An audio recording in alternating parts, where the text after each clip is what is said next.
Saya cerita sedikit tentang ibadatu hadil ummah. Nanti saya bacakan teksnya. Di antara kebaikan umat ini adalah jalan-jalan itu termasuk ibadah. Makanya sering ada ayat fasiru fil ardi. Jadi supaya sering jalan-jalan. Jadi ini sudah jalan-jalan masih nyari apa? Nafkah. Kadang-kadang ya dapat macam-macam. Yang soleh ya dapat ibadah, yang enggak soleh ya dapat macam-macam. Tapi saya cerita yang soleh lah, yang enggak soleh itu enggak boleh dibicarakan ya. Rahasia. Saya ini lama di Jogja, ya tahulah kelakuannya orang-orang yang baik maupun yang setengah baik sampai. Ya semoga yang baik dilipat gandakan pahalanya, yang enggak baik diampuni. Tapi saya cerita sedikit.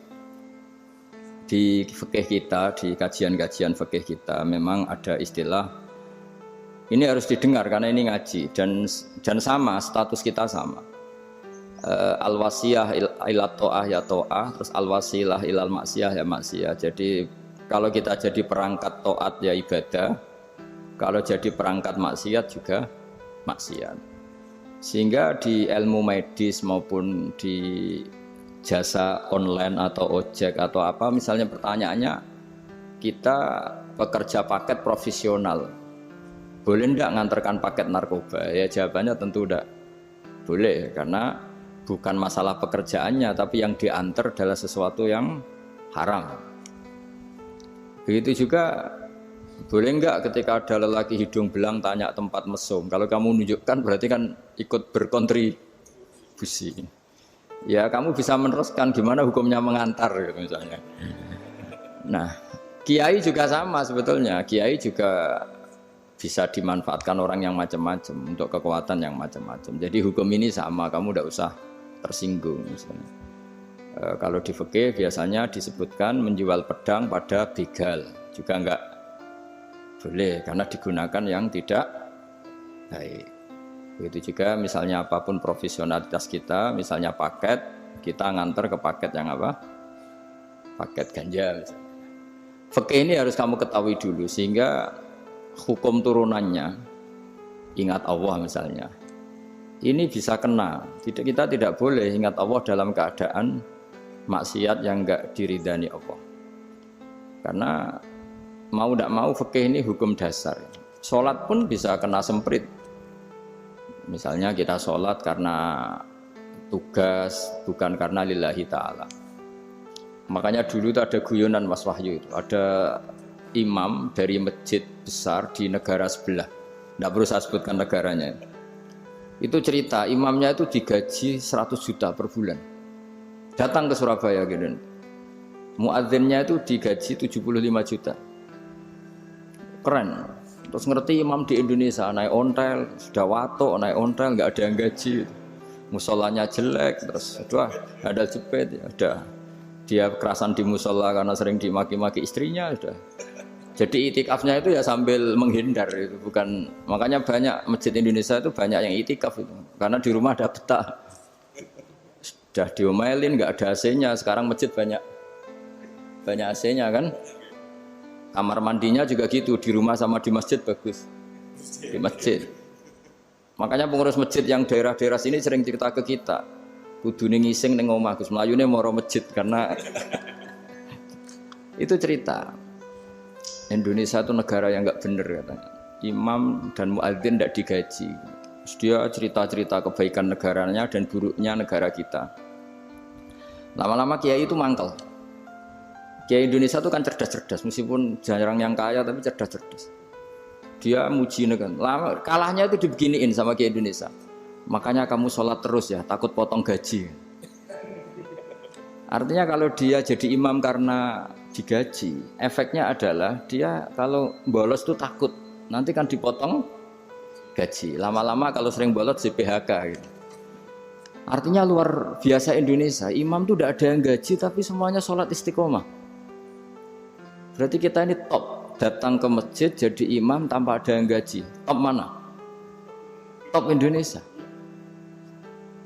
Semenjak itu si imam ini tidak pernah cerita kebaikan negaranya karena gaji imam. Indonesia dalam bernegara selalu begitu. Ketika kita tidak punya solusi transportasi, ada saja pihak-pihak swasta atau investor yang ingin menanamkan modal di investasi Grab dan sebagainya. Tapi saya tetap sebagai kiai mengingatkan status hukum fikihnya. Kenapa saya harus cerita itu? Karena fikih ini harus selesai dulu. Saya ulang lagi, fikih ini harus selesai dulu. Misalnya nganterin orang yang mau transaksi narkoba atau transaksi maksiat, atau tapi yang yakin. Kalau tidak yakin memang tidak haram. Tapi kalau yakin tuh memang kamu tahu benar-benar iyalah kira-kira gitu. Supaya taat itu ada di semua kehidupan. Sehingga nanti Indonesia kalau semuanya begini kan, yang cari sarana maksiat itu bahkan sekedar transportasi aja susah karena semuanya tidak mau misalnya. Paket juga gitu, yang mau ngedarkan narkoba kesulitan karena semua yang jasa paket tidak mau gitu. Begitu seterusnya, sehingga negara ini kita bantu bahwa awal ketidakbaikan di semua negara itu pasti karena maksiat. Maksiat itu mengganggu. Orang geger sama istri ya karena maksiat. Terus banyak kecelakaan itu rata-rata kata Pak Polisi juga karena maksiat. Jadi orang overdosis atau dalam keadaan mabuk nyupir. Terbesar kecelakaan itu jarang karena ngantuk. Terbesar masih karena pengaruh apa? Narkoba. Pembunuhan juga sama. Orang Indonesia itu mudah sekali memaafkan temannya, tetangganya. Tapi kalau sudah efek dari narkoba, bunuh itu jadi mudah itu jadi. Nah, Anda juga harus fair, jangan.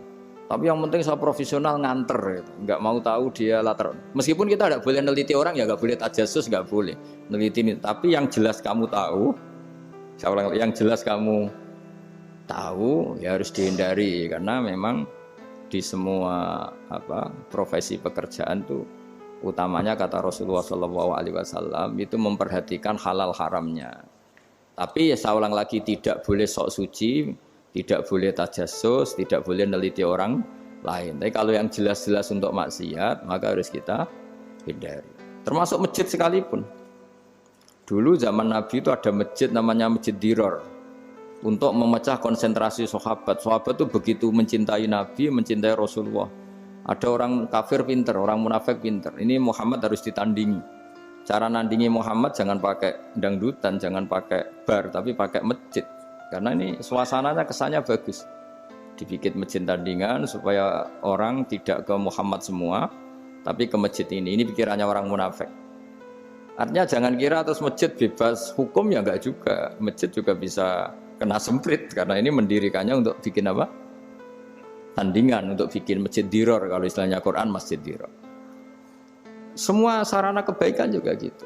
Yayasan yatim piatu juga kena hukum, pondok juga kena hukum, semuanya kena hukum. Ada orang ingin jadi kiai padahal tidak pernah ngaji, terus bikin pondok. Akhirnya dia dipanggil Pak Yai, anaknya dipanggil Gus, padahal najis saja tidak tahu. Itu kan kasihan umat, akhirnya ada penyelewengan. Jadi semuanya kena hukum. Jadi Anda jangan tersinggung ketika saya cerita fikih untuk para teman-teman yang di Grab karena memang semuanya kena hukum, bukan? Mesra dengan istri juga kena hukum. Orang terlalu mesra dengan istrinya pasti ibunya terlantar karena menuruti bojo ya nuruti ibuke gitu. Kalau nuruti ibuke istrinya yang terlantar. Yang loyal sama teman ya istrinya terlantar. Yang takut istri temannya terlantar. Jadi itu semuanya kena hukum.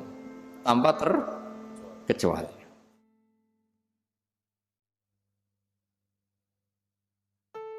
Nah, saya cerita sedikit tentang sholat karena orang-orang Grab ini banyak yang sholat, kemudian harus cepat-cepat. Dulu ketika sahabat punya imam yang lama sekali kalau sholat, sehingga si sahabat yang satu yang petani ini mufarokoh itu memisahkan diri, kemudian imamnya diselip. Itu boleh memang dalam fikih. Kamu niat mufarokoh dulu, mufarokoh itu niat bahwa kamu memutus hubungan dengan imam, kemudian meneruskan sholat sendiri. Singkat cerita dua orang ini berdebat, Mu'ad sama Ar-Ra'i yang penggembala ini. Kamu munafik, sholat kok meninggalkan imam. Terus yang satu bilang kamu keterlaluan, sholatnya lama sekali. Singkat cerita dua orang ini lapor ke Rasulullah SAW. Uniknya Nabi itu membenarkan yang petani tadi.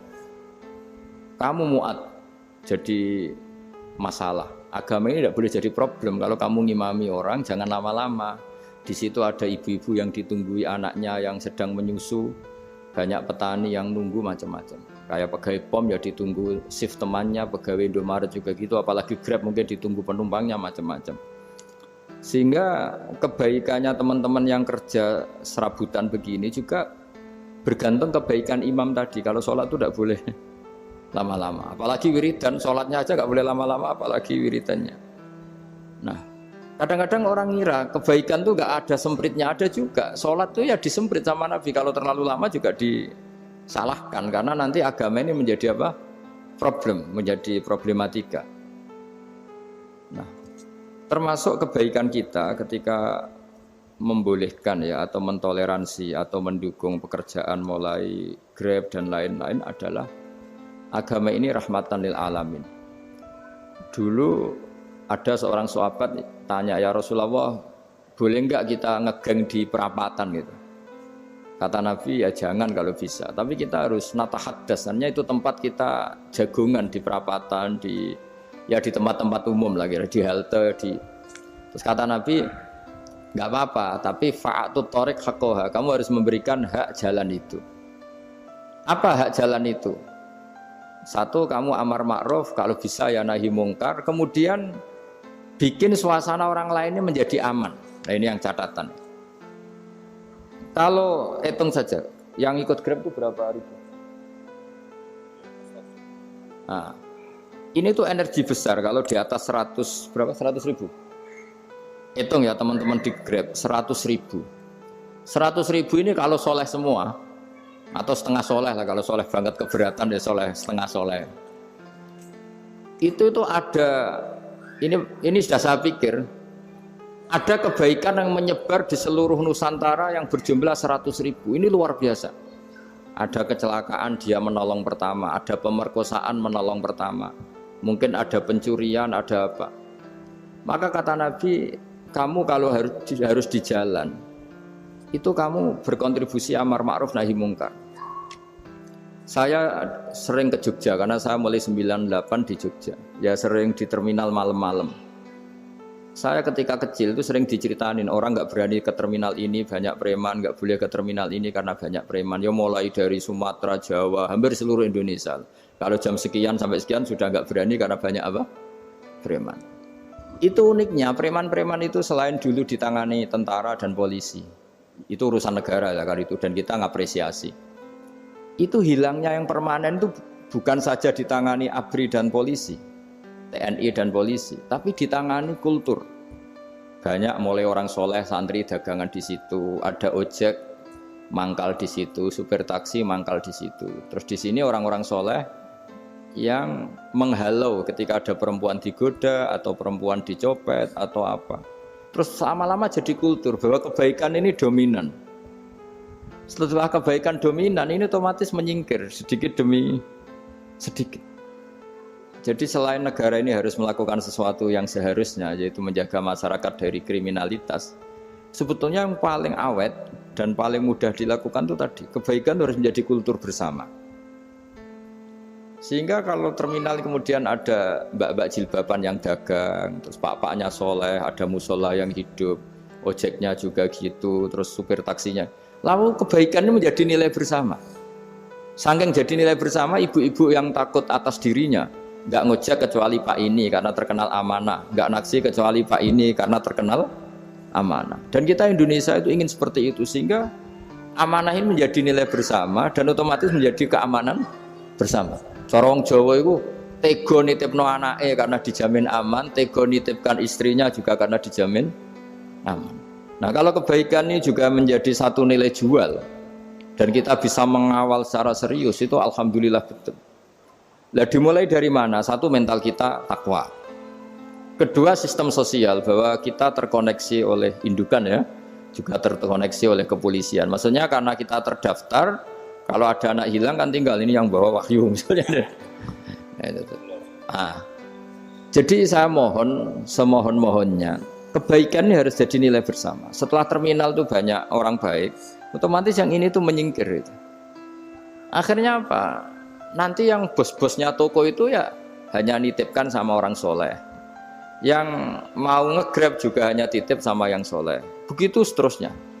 Sehingga jadi siklus kebaikan yang bersama. Nah, ini yang dimaksud Quran wa tamiru bainakum bima'ruf. Iktimar itu namanya urusan bersama. Ya, saya ulang lagi ya. Jadi orang Arab kalau bilang iktimar itu urusan bersama. Sehingga bahasa Arabnya konferensi besar itu kalau di NU disebut apa? Muktamar. Muktamar itu menjadikan urusan publik dirembuk, itu namanya apa? Muktamar. Nah, di antara kebaikan yang diinginkan Islam itu wa'tamiru bainakum bima'ruf. Urusan kebaikan ini menjadi urusan apa? Bersama. Ya saya contoh itu kecil saya itu mesti dikandani sama orang-orang tua, jangan di terminal ini sampai jam ini. Jangan di perapatan ini ketika sudah jam begini. Tapi barokahnya orang soleh bertebaran di mana-mana itu. Yang tukang Grab ya di mana-mana, yang penjaga toko ya banyak yang soleh, yang ngojek, yang macam. Sehingga di terminal itu nyari tempat sholat ya gampang, cari tempat duduk ya gampang, nyari orang amanah ya gampang. Bahkan lama-lama yang nggak amanah ini nggak laku. Dan ini yang kita inginkan. Dan ketika nggak laku, akhirnya dia kalau ingin laku harus amanah. Atau ingin laku harus tobat. Nah, agama ini urusan bersama, sehingga Allah mengistilahkan wa'tamiru bainakum bima'ruf. Jadikan kebaikan ini urusan bersama. Sehingga karena ini urusan bersama, ketika kita jadi kiai juga harus, kalau misalnya tadi ada Gojek kok makmum, atau Grab kok makmum, atau supir bis kok makmum, kiainya harus cepat sholatnya. Jangan baca surat Baqarah, nanti diomel-omelin penumpangnya. Begitu juga ibu-ibu menyempatkan jamaah, waktunya tidak lama, di rumah sudah ditunggu anaknya yang masih menyusu.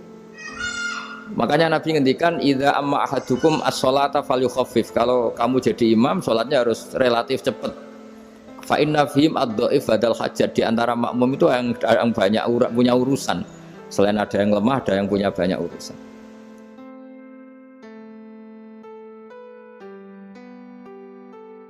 Nah, terus ketiga, masalah kekayaan hati. Kekayaan hati ini penting sekali karena rata-rata teman di Grab itu kan miskin lah. Tapi jangan miskin sampai miskin hati gitu. Bahwa kamu nyari nafkah itu sudah ibadah, berkelana di bumi Allah juga ibadah, menyaksikan macam-macamnya orang itu juga ibadah. Bahkan menambah khazanah ilmu. Di antara warisan ilmu yang kita dapatkan dari Rasulullah SAW, misalnya kamu jalan-jalan, punya kaki dua, punya tangan dua. Gara-gara jalan-jalan sering ngerti orang yang buntung. Alhamdulillah meskipun saya hanya Grab masih punya kaki utuh. Terus ketemu orang buta ya gitu. Alhamdulillah ladzi afani mimma btalaka bih. Alhamdulillah saya terselamatkan dari seperti itu. Sehingga melihat orang maksiat juga gitu. Saya meskipun gini terselamatkan dari tempat maksiat, sehingga hidup itu tidak nelongso gitu. Ada nilai lebih yang kita punyai. Jadi di antara kebaikan Islam adalah orang disuruh ingat sisi nikmat. Nah, kalau nikmat itu sudah ada semua, kata Imam Ghazali, nikmat hidup. Kata Imam Ghazali, jika enggak ada kenikmatan yang Anda punyai, kamu datang ke kuburan. Disuruh datang ke kuburan. Dan kamu bilang begini, kenikmatan kembali ke dunia adalah kenikmatan yang diinginkan mulai yang mati zaman Nabi Adam sampai kiamat. Jadi kalau Fir'aun yang pernah jadi raja, Namrud, semuanya, bahkan orang-orang soleh sekalipun, kalau kamu tanya keinginan terbaiknya apa? Ingin kembali hidup untuk membenahi kesalahannya zaman hidup. Artinya apa? Kehidupan yang kita miliki sekarang adalah kenikmatan yang dirindukan mulai yang mati zaman Nabi Adam sampai kiamat. Maknanya apa? Kita punya kenikmatan yang luar biasa karena kenikmatan yang dirindukan oleh orang yang sudah mati mulai dulu sampai sekarang. Apapun masalah hidup Anda ini punya kenikmatan yang enggak tertandingi, yaitu namanya hidup. Barokahnya hidup itu kita bisa tobat. Setidaknya ingin tobat. Kalau nggak bisa tobat, ingin tobat. Makanya di Indonesia itu banyak nyuwun sewu, banyak maling yang anaknya itu soleh. Karena kalau ngandani anaknya tetap gini, wes le bapak tok sing lakoni kuwi ojo. Bapak tok yang alami ini kamu jangan. Banyak di Indonesia orang nggak bisa baca Quran, anaknya hafid. Karena setiap bodoh itu tidak diwariskan. Wes le bapak tok sing bodoh, kowe ojo bodoh. Mungkin teman-teman di Grab juga gitu, wes bapak tok cong sing nasib ngene kowe ojo. Jadi kebaikan begini itu akan terus-menerus diwariskan. Sehingga banyak orang tidak tamat SD anaknya dosen, nggak tamat SMP anaknya dekan. Karena setiap dari kita itu cita-cita kebaikannya menurun ke anak cucunya, keburukannya berhenti di dia. Cara wong Jawa itu bapak tok sing lakoni. Nah, di sini saya jelaskan tentang kekayaan rohani. Jadi saya mohon ketika Anda jalan-jalan nganter penumpang itu harus sering muji Allah Subhanahu wa taala. Ya, saya bacakan ayatnya at-taibunal abidunal hamidun. Orang baik itu yang tobat, yang ahli ibadah. Di antara definisinya itu as-saihun, yang sering jalan-jalan. Siaka itu jalan-jalan. Jadi orang paling bejo sak dunia itu sampai harus jalan-jalan ibadah dapat uang. Tapi syaratnya ibadah. Sekali tidak ibadah dapatnya masalah kan. Sering gojekkan orang cantik terus ingat istrinya tidak cantik. Sering gojekkan orang yang sopan, yang santun terus ingat andekan ini istri saya di rumah rewel gitu. Jadi kalau kamu tidak taat itu adanya penyesalan. Di lampu merah ada orang naik Ferrari, naik Alphard, sementara kamu di rumah hanya mobil butut, kadang malah tidak punya mobil. Jadi kekayaan rohani itu dimulai dari mana? Dimulai dari taat. Cara berpikir itu taat, bukan maksiat. Sekali Anda cara berpikir maksiat, maka adanya hanya penyesalan. Semakin pengalaman di luar, semakin penyesalan. Karena di luar sana banyak orang yang dapat nikmat yang lebih dari Anda. Tapi sekali Anda taat, kamu akan mensyukuri apa yang Anda miliki dan tidak pernah ingin sama yang dimiliki orang lain. Sehingga orang-orang yang sering pergi itu sama Allah dipuji. Jadi tidak ada nabi kecuali di antara ibadahnya itu jalan-jalan. Fasiru fil ardi. Sehingga semua nabi itu mesti pernah melakukan perjalanan internasional. Rasulullah Muhammad SAW pernah jalan-jalan sampai ke Syam, padahal beliau orang Mekah. Nabi Ibrahim yang orang Syam pernah perjalanan sampai ke Mekah. Karena di antara kearifan itu ya dimulai dari apa? Jalan-jalan tadi. Kamu ngerti orang yang macam-macam. Makanya di antara kebaikan umatku kata Nabi itu siyahah fil ard, sering berkelana. Tapi tentu untuk mengambil pelajaran. At-taibunal abidunal hamidun as-saihun. Nah, agama mensupport itu. Sehingga kata Nabi, jika ada orang kok sholat qobliyah, ba'diyah semuanya di masjid, sama Nabi ditegur, la taj'alu buyutakum kuburan. Rumah kamu jangan jadikan kuburan, harus dapat jatah apa? Sholat. Kata ulama, kalau ada orang sering sholat di satu titik, itu ditegur. Kamu harus ganti titik yang lain supaya saksi bahwa kamu di bumi sholat itu banyak. Jadi kita ya punya nilai positif juga tentang apa? Karena kita sering siyahah, kalau bahasa Arabnya itu sering keluyuran, saksi kita kebaikan juga banyak. Tapi pesan saya paling pokok tadi ya, jadikan komunitas kebaikan itu punya nilai jual. Syukur-syukur fid dunya hasanah wa fil akhirati hasanah. Ya kita bersyukurlah di Indonesia itu. Saya masih ingat kecil saya itu ya sekitar saya umur 15-14 tahun. Setiap mau pergi itu pesannya orang-orang yang sering pergi itu jangan masuk terminal jam ini di perapatan ini, karena yang namanya preman itu dulu dominan. Sekarang buat sampai jam 2 ada orang pakai jilbab, kadang ya orang pakai peci, yang nggak pakai peci pun ke musola sholat terus. Yes, pokoknya kebaikan itu jadi komunitas dan jadi nilai jual. Bahkan tadi misalnya ibu-ibu yang pergi malam itu kan mesti ada orang-orang yang jadi langganannya karena terkenal apa? Amanah. Yang dititipi anak juga pilih orang yang terkenal apa? Amanah. Nah, nilai amanah ini harus kita jaga terus supaya kamu ya bisa bekerja, orang lain juga nyaman karena amanah tadi. Allah juga senang karena amanah itu perintahnya Allah Subhanahu wa ta'ala. Dan Indonesia harus menuju ke sana. Pemimpin juga harus gitu. Pemimpin bawaannya amanah, bawaannya apa, yang memilih dia juga senang karena nggak malu lah. Tapi kalau kita milih ternyata kita pilih tahu-tahu ditangkap KPK kan ya malu gitu. Dulu kita kampanye mati-matian ternyata dia ditangkap KPK. Tapi kalau dia amanah kan ya senang. Sama kalau tukang Grab ketangkep satu karena penodaan atau karena pengkhianatan, yang malu juga semua karena kadang-kadang nanti digeneralisir seakan-akan semuanya seperti itu. Tapi dengan reputasi panjang nggak pernah terjadi apa-apa dalam Grab kan otomatis lainnya juga terangkat. Nah, ini yang dimaksud wa'tamiru bainakum bima'ruf. Jadikan kebaikan itu urusan bersama. Makanya andaikan negara itu sudah mengoptimalkan polisi, TNI untuk meringkus preman, oke itu baik. Tapi ya lebih awet lagi kalau itu ditopang masyarakat. Karena yang nggak amanah terkucilkan, terus akhirnya Grabnya nggak laku, akhirnya dia dipecat, akhirnya kan yang maksiat hilang, yang kriminal hilang, yang ada hanya Grab yang baik. Begitu juga di dunia apapun. Itu yang dimaksud wa'tamiru bainakum bima'ruf. Jadikan kebaikan ini urusan bersama. Nah karena kita baik, otomatis jadi teladan yang baik bagi anak kita, istri kita, tetangga kita. Dan karena kita baik, maka terhormat. Sehingga orang melihat Grab itu simpatik, respect, karena reputasinya baik. Nah karena orang respect, tidak dicibir. Barokahnya tidak dicibir, tidak mangkel.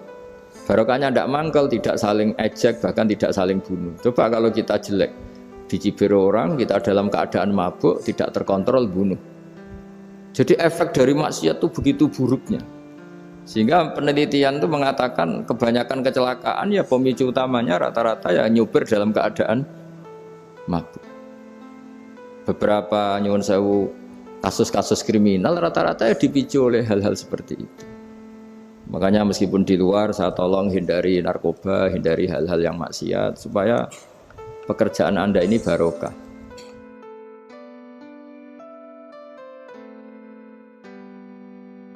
Kemudian yang terakhir saya beri ijazah tentang Al-Fatihah ya, karena ini surat yang populer.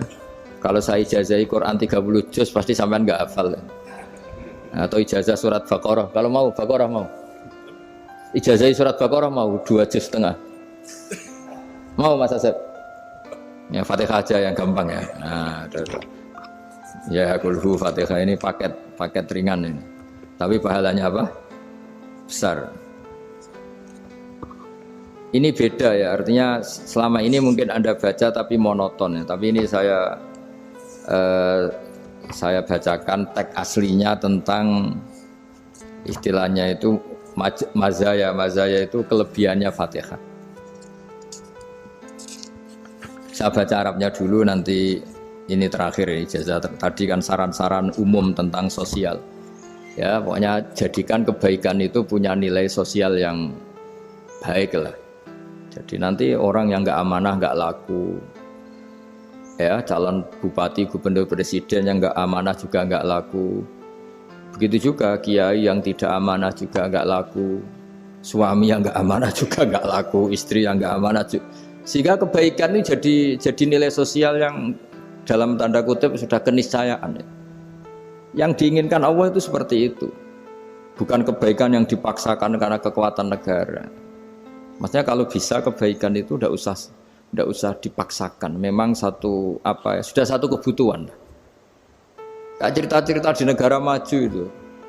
Bahkan apapun jatuh itu nggak ada yang ngambil itu. Makanya gambarannya Mekah Madinah kan gitu kan.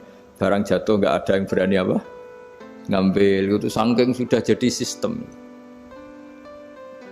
Sehingga banyak negara di Eropa itu yang sampai nggak punya tentara, nggak punya polisi karena kebaikan sudah.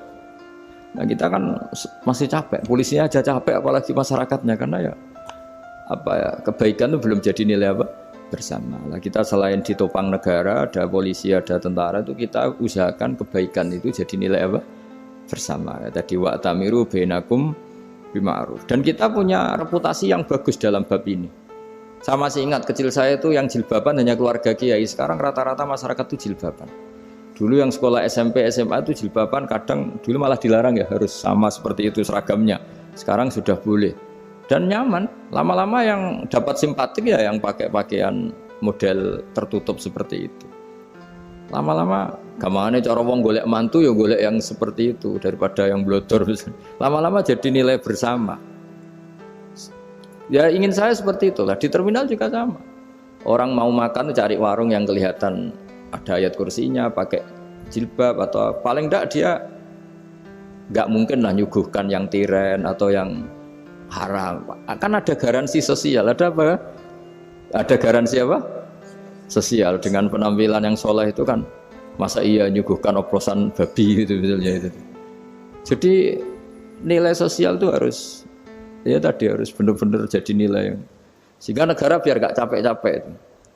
Polisi juga gak capek kan karena tugasnya corong Jawa mau ngawat-ngawati tok tapi sudah tidak perlu tegang karena kebaikan sudah jadi nilai apa? Bersama. Ya ingat-ingat ya ayatnya tadi wa tamiru bainakum bima'ruf. Jadi kebaikan itu harus jadi nilai bersama. Iktimar itu menjadi urusan bersama. Makanya kalau kita rapat besar disebut apa? Muktamar. Muktamar itu urusan bersama. Ya tadi imamnya sholat juga menopang Gojek karena enggak lama-lama nopang Grab, nopang Kernet, nopang penjaga Indomaret, penjaga bensin, pom bensin. Lah dia hanya punya waktu 5 menit terus imamnya baca Baqarah kan. Iya imamnya mursyid, mungkin dia tambah lama tambah dapat aplaus dari muhibbinnya, tapi makmumnya dia tambah lama tambah dapat penghormatan dari pecintanya, tapi kitanya wah khusyuk wali kan dia dapat status naik lah, kita yang sudah tidak ikut jadi wali diganggu apa pekerjaannya. Kalau ada imam seperti itu sampai mufaroqah saja, niat ya Allah sampai sini saja saya makmum orang itu, silakan orang itu punya urusan sendiri dengan jenengan ya sudah atau salib saja apa. Nah, itu boleh kalau dalam fikih namanya apa? Mufaroqah. Mufaroqah itu niat. Tapi kamu jangan langsung selonong mufaroqah, niat dulu. Pamit sama Allah bahwa sekarang mau mufaroqah. Ya, tapi ya jadi sholat yang aneh kan, imamnya masih rukuk, kamu terus sujud, terus apa-apa selesai ya. Mungkin dalam pandangan itu orang lain ini maksudnya makmum gimana ini kok begini. Tapi sudahlah Allah Maha tahu. Insya Allah dimaklumi. Ya saya baca tentang Fatihah ya, karena sampean pasti sering baca Fatihah. Supaya apa? Sekaligus jadi jimat lah gitu. Jadi kalau kamu sering di jalan-jalan yang mungkin sepi atau mungkin kan tidak semua teman Grab itu nasibnya bagus yang di Semarang Jogja. Mungkin yang di Kalimantan di Papua kan ada yang 10 kilo gak ketemu rumah, ya kan? Ya lihat di TV-TV itu kan kasihan kan. Sudah 10 kilo gak ketemu rumah, penumpangnya kewekar preman tuh kan. Ini makan orang enggak kan gitu. Kan ujiannya dua. Kalau penumpangnya cantik itu ya kecoba syahwat, kalau preman takut. Jadi orang itu selalu ujian itu. Sing sedengan itu kan jarang orang itu. Jadi kalau penumpangnya perempuan cantik ujiannya itu syahwat, kalau preman ujiannya ketakutan. Kalau orang yang lemah bawa uang ujiannya kamu ingin garong. Jadi hidup itu memang semuanya ujian. Liyabluwakum ayyukum ahsanu amala. Makanya saya sering ditanya oleh teman-teman, Gus, nah ujiannya kenal wong wedok elek piye sama? Kenal wong ayu ujiannya syahwat, kenal wong elek ujiannya ngenyek, itu sama-sama dosa. Syahwat ya dosa, ngenyek juga dosa. Wah elek keriting untune metu ya dosa ngomong gitu. Kadang-kadang orang berpikir enak kancanan wong elek gak dosa. Kata siapa kancanan wong elek itu ya dosa karena bawaannya ngenyek. Ngenyek itu menyepelekan itu. Makanya saya itu ya nggak mau berteman sampean. Nanti kan bawaannya ngenyek atau seneng ya tidak tahu saya. Ya sudah ada takdir saja kalau ketemu ya tak ulang ngaji gitu. Tapi ini ngaji terakhir, setelah ini ngaji biasa aja, tidak usah resmi gini. Ngaji kok resmi aneh. Pokoknya nanti suatu saat kalau pandemi sudah berlalu saya akan ngaji Rebone, lalu ini ngaji. Ini ngaji yang kurang bagus karena ngatur kiai kurang berkah ini. Nanti tapi ya lumayan lah masih mau ngaji. Ngaji kok tanggal ini jam ini. Sekarang suatu saat kamu tak panggil, Mas Wahyu datang ke sini jam ini, tidak mesti bisa. Mungkin pas ada acara apa, maaf ke sini pas ngecek pas apa. Jadi ya sudah tapi tak maafkan, enggak apa-apa. Takdir ya. Tak bacakan supaya sampean tahu keramatnya bismillah. Nah, sebelum saya bacakan bismillah Fatihah, tak beritahu tentang ilmu tafsirnya karena ini penting sekali. Fatihah itu dawuhnya Allah, tentu itu dawuhnya Allah. Saya ulang lagi itu kalam Allah. Tapi yang sudah diberikan kesampaian ke kita semua. Sehingga seakan-akan itu menjadi dawuhnya kita ke Allah. Jangan salah loh ya. Fatihah itu dawuh Allah tapi sudah diberikan ke kita. Sehingga posisi kita itu yang punya itu. Nah kenapa ini perlu dijelaskan? Karena nanti ada kalimat iyyaka na'budu wa iyyaka nasta'in. Kalau itu masih kalam Allah, berarti Allah ngomong ke kamu, ngendikan ke kamu, kepadamu aku menyembah. Masa Allah menyembah kamu? Nah, sehingga ilmu tafsir itu menyelesaikan itu dulu ya. Saya ulang lagi ya, sebelum sampean sering baca Fatihah, aku yakin ya sering baca. Tapi barokahnya ndak paham itu ndak pernah janggal. Enggak paham itu ya penting supaya ndak iskal, ndak janggal. Sebetulnya di kalimat itu ada yang janggal. Kalau Fatihah itu kalimatnya Allah atau kalam Allah, bagaimana dengan kata-kata iyyaka na'budu? Masa Allah ngendikan ke kita, kepadamu kami menyembah? Masa Allah menyembah kita?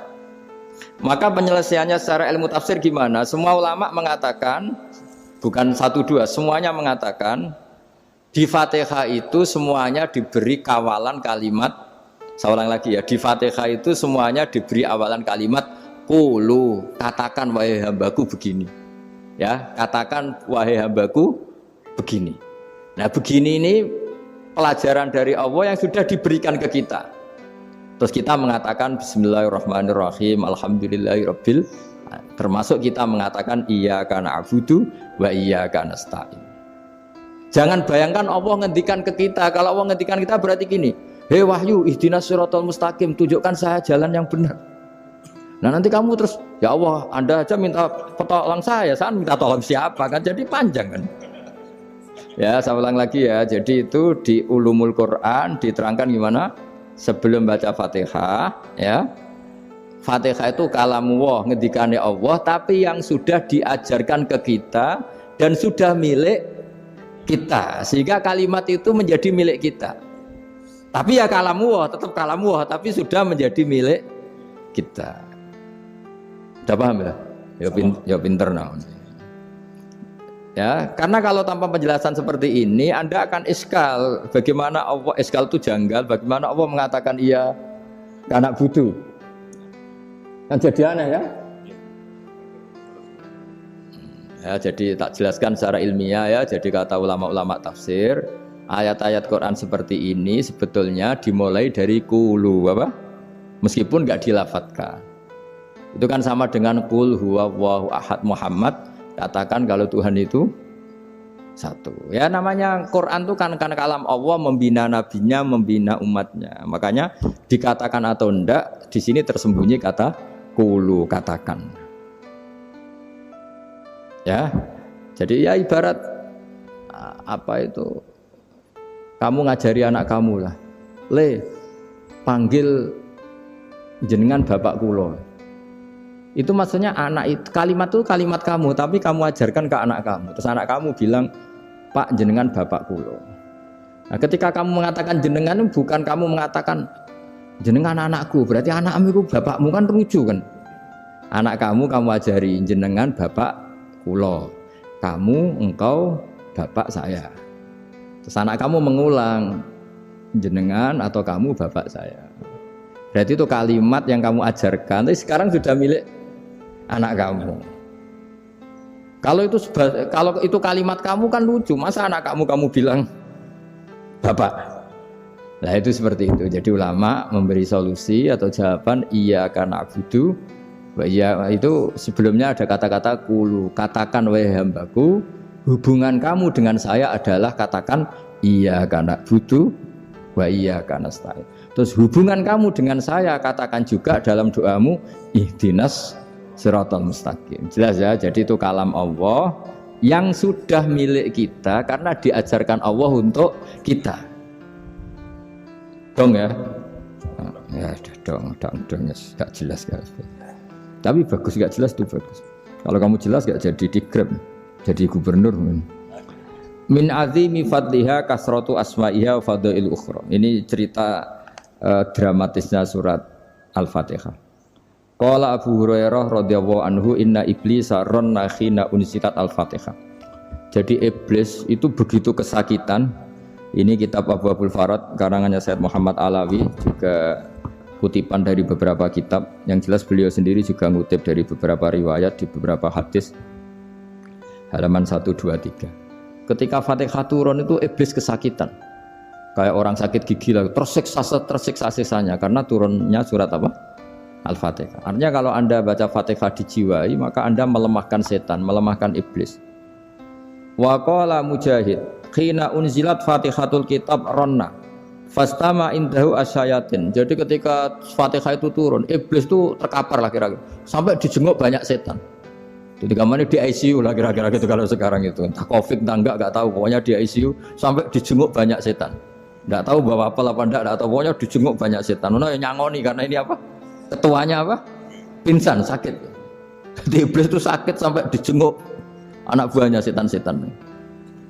Ya, semoga kalian semua tidak kenal setan. Kalau kenal berarti teman, apa? Wa qalu misla dzalik. Wa qala lahum laisa mimma taquluna syai'un walakin unzilat suratun laisa ajru qailiha illa an harramahu alaihi nar jahannam. Saya ini bukan sakit fisik kata iblis. Kamu tidak usah jenguk saya, datangkan dokter terbaik, tidak usah. Saya ini tidak sakit fisik. Saya ini sakit karena ada surat yang diturunkan, yang pahala yang melafatkan surat itu pasti selamat dari neraka. Padahal misi terbesar saya ini supaya manusia masuk neraka. Sekarang punya tamengnya. Wah pusing kan? Ya seperti orang lah goda sampean ternyata sampean setia itu kan pusing. Nah ternyata tidak setia itu yang akhirnya ribet kan itu. Jadi iblis itu cita-cita terbesarnya kan semua orang itu masuk neraka. Nah sekarang turun satu surat yang gara-gara surat itu siapapun yang baca dijamin selamat dari neraka. Jadi walakin unzilat suratun laisa ajru qailiha illa an harramahu alaihi nar jahannam. Karena jadi dia shock lah istilahnya, kalau orang di Jawa itu bilang shock. Aduh sial nasib saya ini umat nggak bisa saya goda lagi karena punya tamengnya tadi punya. Qad tolakaidukum wa makrukum. Rekayasa kalian sekarang itu tidak ada gunanya semua. Nah ini alhamdulillah di Indonesia kelihatan kan banyak yang miskin, banyak yang susah. Tapi selagi mereka masih sholat, tuh keinginan mencari halal itu masih tinggi. Kayak apa kita di tengah kota, jauh dari anak istri, jauh dari tetangga. Biasanya kalau orang jauh dari anak istri, tetangga kan sakar PDW. Tapi yang soleh masih banyak, sudah jauh dari keluarga tetap lurus. Loh kalau yang dekat lurus kan wajar, konangan wong akeh kan. Ini sudah jauh masih lurus. Nah ini nggak lepas dari barokahnya surat apa? Surat Fatihah tadi.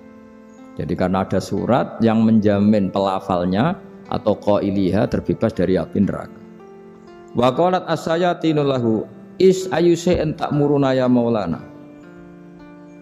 Faqala lahum idhabu wajtahidu hatta tukhfilu qulubahum hatta la yaqulu hadhihi surah. Lalu kita gimana? Jari para setan gitu. Lalu kita gimana? Terus kata iblis, sudah bikin mereka lupa sehingga tidak baca lagi. Selagi masih baca kita pasti keok. Jadi kalau sampean sudah jarang baca Fatihah itu berarti sudah bagian dari kemenangan apa? Iblis. Jadi kalau sampean sudah jarang baca Fatihah itu berarti bagian dari kekalahan Anda, kemenangan iblis. Masih sering baca? Berapa kali? Terus apa lagi?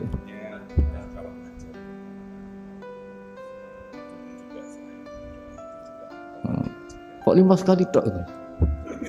Berarti pas sholat fardu tok itu? Enggak 5 kali itu mendingan itu 17. Kamu itu ngitungnya jangan 5 ini. 5 waktu itu berarti lumayan kan? Berapa? 17 ya? Iya. 17 ya? Ya. 17 tapi kalau makmum tuh sering separuh kan, apalagi makmum tarawih. Ya kan? Makmum tarawih itu bacanya Fatihah ada yang sempurna enggak ya? Ya enggak lah. Baru alhamdulillahirabbil alamin imam ruku ikut ruku gitu. Makmum kan yang tarawih lah Mas. Kalau tarawih jarang sempurna ya. Fatihahnya itu. Kan imam sudah ruku. Kamu bacanya Fatihah sampai mana tuh? Baru setengah ya. Ya paling pas tarawih aja kan enggak sempurna ya.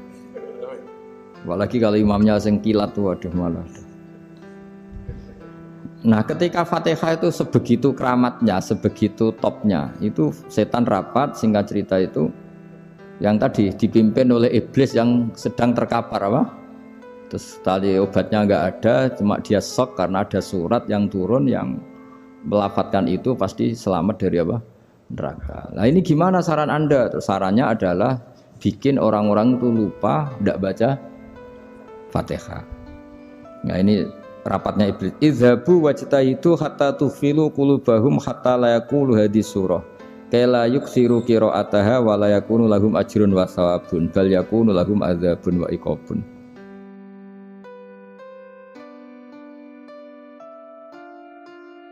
Jadi saya mohon selama ini Anda sudah baca, tapi mungkin hanya rutin saja. Napa rutin saja? Jadi barokahnya ngaji ini kamu punya kekuatan atau punya semangat membaca karena ini surat yang luar biasa. Ibarat gini, kalau sampean tanya, saya juga sering mikir, masa Gus hanya surat kok punya kekuatan seperti itu? Di dunia ini kata Allah, mulai Nabi Adam sampai kiamat, nggak ada yang bisa menandingi kekuatan kalimah. Kalimah itu kata-kata, nggak ada yang bisa menandingi kata-kata. Misalnya Anda nge-Grab, berangkat istri cuek, berangkat cuek. Itu beda dengan ketika meskipun satu kalimat, wes Pak, muga-muga dilindungi pangeran, mugi-mugi jenengan selamat. Itu menjadi teduh dan semangatnya luar biasa karena kayak mendapat support. Jadi kira-kira kalimat itu hubungannya kita dengan Allah. Fatihah itu seperti itu. Kamu melafadzkan satu kata-kata yang dibenarkan langit bumi, dibenarkan aras, dibenarkan malaikat, dibenarkan semua penghuni di dunia ini. Sehingga itu efeknya luar biasa. Itu seperti gini ya, kamu cerai sama istri, terus nikah lagi katut babon. 10 tahun anak kamu dididik, ibunya benci kamu. Dan memang Anda layak dibenci. Duwidek. Dan sampai nggak pernah manggil kamu Pak. Suatu saat kamu tentu rindu kan ingin dipanggil bapak oleh anak kamu. Suatu saat anak ini manggil kamu Pak E. Itu senengnya bukan main, hanya sebuah kata-kata. Makanya kadang-kadang orang itu tanya sama kiai, ijazah lafadz ini gunanya apa sih? Itu ijazah itu untaian kata-kata. Yang kata-kata ini dibenarkan langit dan bumi dan aras dan para malaikat sehingga efeknya itu luar. Nah ibarat seperti itulah, kamu melafadzkan Fatihah itu melafadzkan kata-kata yang dibenarkan Allah dan Rasul dan semua malaikat, semua penghuni langit. Maka ini efeknya pasti luar. Nah di sini lah orang-orang dulu itu tahu keramatnya itu sehingga ketika melawan Belanda, melawan Jepang dulu itu kalimat-kalimat itu menjadi mantra yang luar biasa. Doa yang luar biasa. Tapi di era modern karena orang sudah tidak ngerti itu, dianggap itu mantra, jimat, khurafat, bid'ah, waduh ribet menemal.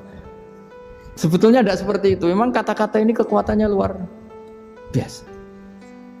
Sama kesakitan hati kamu juga karena itu. Ngojek wangilan. Lha Pak di bojo kok kowe gagahe tok kere. Wah, iku seling terus. Padahal kalimat itu kan tidak melukai secara fisik, tapi apa kerjanya sesuk sarah-sarasen.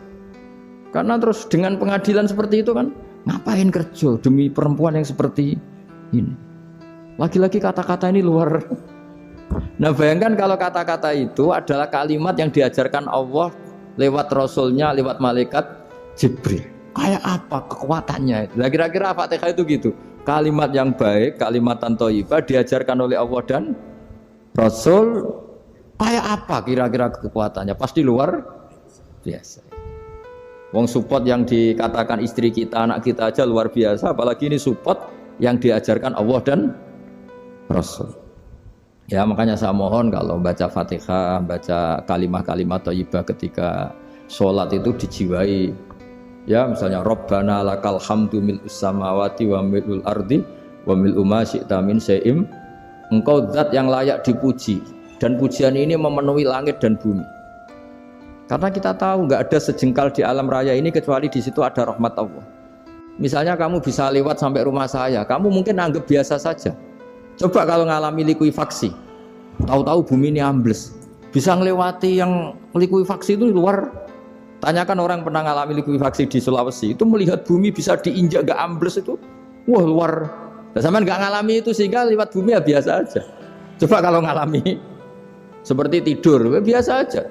Coba kalau ada gempa, bahwa bumi tenang ini sudah nikmat yang luar biasa. Masa kamu ngakui nikmat nunggu digituin? Ya kan? Nah, makanya baca Fatihah dijiwai lah bahwa ini kalimat yang luar biasa. Nah, saya teruskan. Warwa Muslimun fi sahihihi an Ibnu Abbas radhiyallahu anhuma annahu qala bainama Jibril alaihi salam qaidun dan Nabi sami anaqidan min fawqi farafa'a ra'sahu faqala hadza babun minas sama futihal yawma lam yuftah qaddu ilal yaum Fanazala minhu malakun faqala hada malakun nazza ilal ardi walam yanzil qattu illal yauma fasallim waqal absyir binuraini qad uti tahuma lam yu'tahuma nabiyyun qablak Fatihatul Kitab wa khawatimu suratil Baqarah. Jadi suatu saat Jibril ini jagongan kira-kira gitu sama Rasulullah. Tahu-tahu langit itu gemuruh. Langit gemuruh kata Jibril terus semuanya ngangkat kepala ke langit. Ini pintu langit baru ini dibuka, yang sebelumnya tidak pernah dibuka seperti ini. Turunlah malaikat, yang malaikat ini pun malaikat spesial, yang enggak malaikat murahan lah kira-kira gitu, yang enggak pernah turun ke bumi kecuali juga saat itu. Dengan penyambutan yang luar biasa, dengan semuanya tidak pernah terjadi. Hanya karena membaca surat Fatihah. Jadi ini surat yang luar biasa, pengawalannya lewat malaikat yang spesial, enggak pernah turun di bumi kecuali saat itu. Penyambutannya juga nggak pernah seperti itu, baru seperti itu. Jadi semuanya itu spesial. Nah, kenapa ini spesial? Karena di situ ada isi puja-puji kepada Allah Subhanahu wa Ta'ala. Ada ikrar kita, alhamdulillah rabbil alamin, ar-rahmanir rahim. Ikrar ini penting. Kalau contoh paling gampang gitulah. Kamu punya istri selama ini cerewet terus. Suatu saat ngomong, "Pak, tak angen-angen ra ono wong lanang koyo sampeyan." Wah, itu langsung tidak ada lelaki sebaik engkau. Itu sama senengnya, masya Allah. Karena ada ikrar dari seorang istri ke kamu. Nah, bayangkan kalau ikrar kita sebagai hamba diakui oleh Allah Subhanahu, maka ikrar ini akan dicatat sebagai kebaikan kita yang kita panen nanti di akhirat. Karena ada ikrar.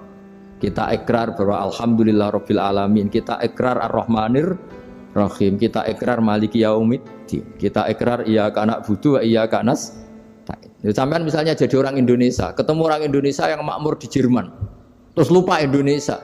Kamu orang Indonesia? Enggak, saya enggak orang Indonesia. Mangkel gak kira-kira? Mangkel.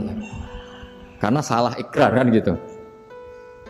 Ya, jadi saya mohon jangan anggap kalimat itu hal yang biasa, tapi luar biasa. Nggih, ngoten mawon. Assalamualaikum warahmatullahi wabarakatuh.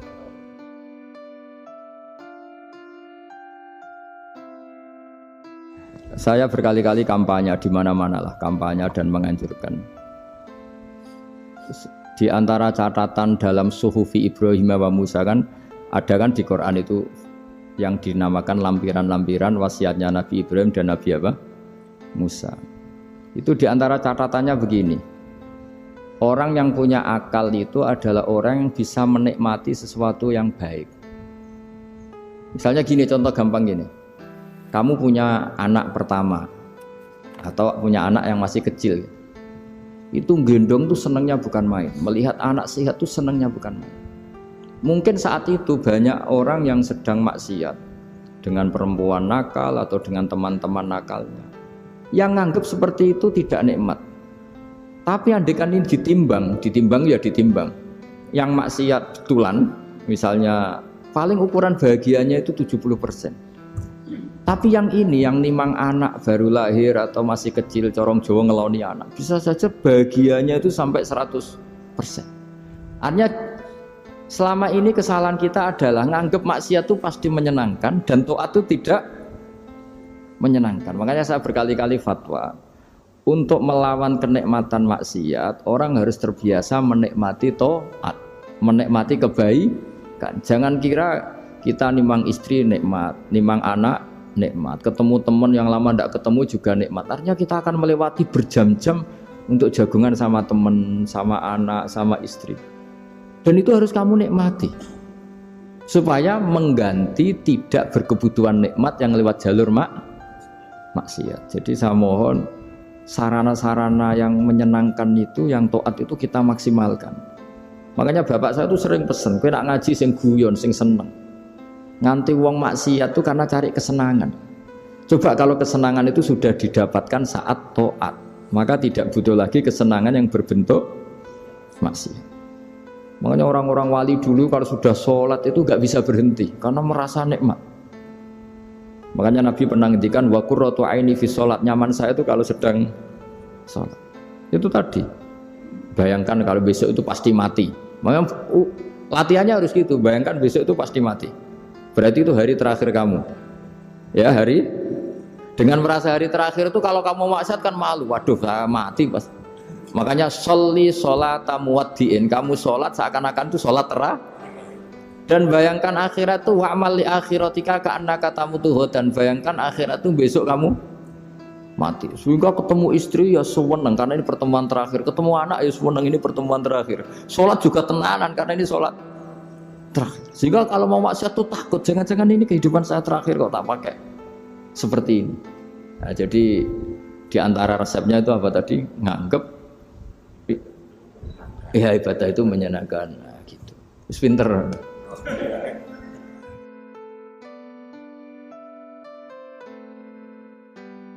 Oke, satu pertanyaan lagi, Gus. Ini ada pertanyaan dari teman-teman mitra driver Grab. Saat mengantarkan barang, tiba-tiba azan waktu sholat, ya, Gus. Lalu kita sebagai driver harus sholat dulu atau menyelesaikan orderan dulu karena itu juga amanah kan orderannya itu. Mungkin nganter barang atau mungkin nganterin penumpang. Mengingat barang tersebut sudah ditunggu pemiliknya dan penumpang tersebut juga sudah ada janji yang lain pemilik itu. Nyuwun pencerahannya Gus gitu. Begini ya, ini kan fikih sosial ya. Saya jawab ini memang harus pakai fikih, nggak pakai rasa. Saya ulang lagi pakai fikih, nggak pakai rasa. Waktu sholat itu kan banyak ya, diantaranya maghrib dan isya, duhur dan asar, terus subuh sendiri. Ya, ben sampean belajar fikih, orang belajar tasawuf ya. Nah, kalau subuh itu tidak ada toleransinya kalau waktunya sudah tinggal 10 menit karena tidak ada jamak. Ya, tidak ada apa? Jamak. Sehingga misalnya kalau kamu ngojek waktu tinggal 10 menit ya harus sholat. Tapi kalau sekedar dengar azan ya, ini penanyanya kayaknya itu teman kamu, jadi fikihnya kayak kamu, gak jelas. Azan itu kan bukan akhir waktu sholat. Azan itu bukan akhir waktu sholat, tapi awal sholat. Itu udah harus supir Grab, udah harus supir Gojek. Meskipun kamu makan ada azan ya teruskan saja, kan udah akhir waktu sholat. Anda menerima tamu, gendong anak, atau sedang nyupir, atau sedang bercengkrama sama teman. Kalau ada azan ya nggak apa-apa, misalnya diteruskan. Kan bukan akhir waktu sholat. Yang benar-benar harus ditinggalkan itu kalau waktu sholat misalnya tinggal 7 menit atau tinggal 8 menit. Waktu yang mau tidak mau kamu harus tasarrufkan, kamu peruntukkan injury time itu sih. Injury time. Ya, gitu aja kok nggak tahu ya. Nah, lalu misalnya, kalau pertanyaan tadi mestinya kelasnya itu kelas afdoliyah. Utamanya gimana? Kalau wajibnya belum ada karena kan waktunya masih panjang.